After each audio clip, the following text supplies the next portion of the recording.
Here's a headline that I wanted to share with you guys today, and it caught my attention. It says that I found this article that says that Samsung is sitting on 50 million unsold phones, and this is, of course, a report.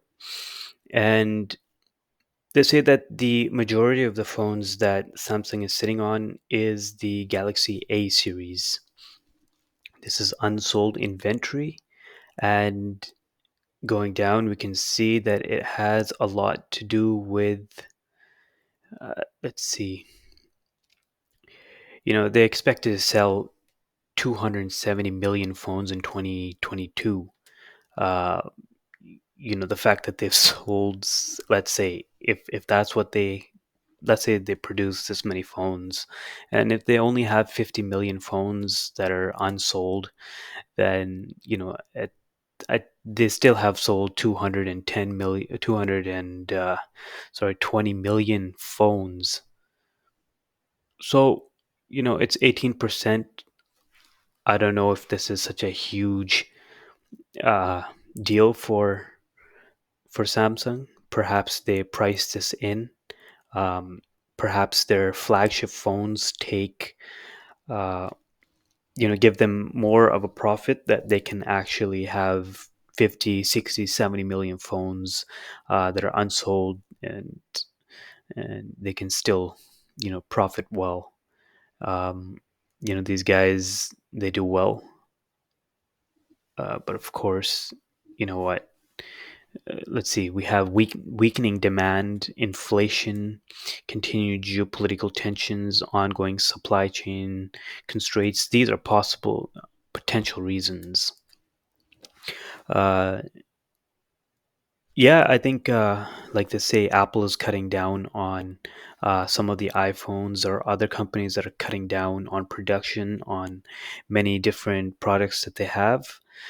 It's just something that, unfortunately, if you're following the news in 2022, um, ever since the whole COVID thing, there are issues, with products and getting them sold. Businesses not doing amazing, and it's not just the small businesses; it's also the large companies that are scaling back, um, because you know what, people just can't afford to buy a new phone every year. They can't afford to buy a new car every year. It's, these are extra expenses that are cutting into their disposable income that people have.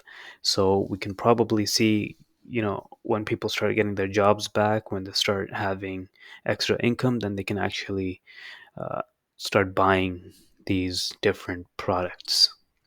So this is the middle of 2022. This is June right now.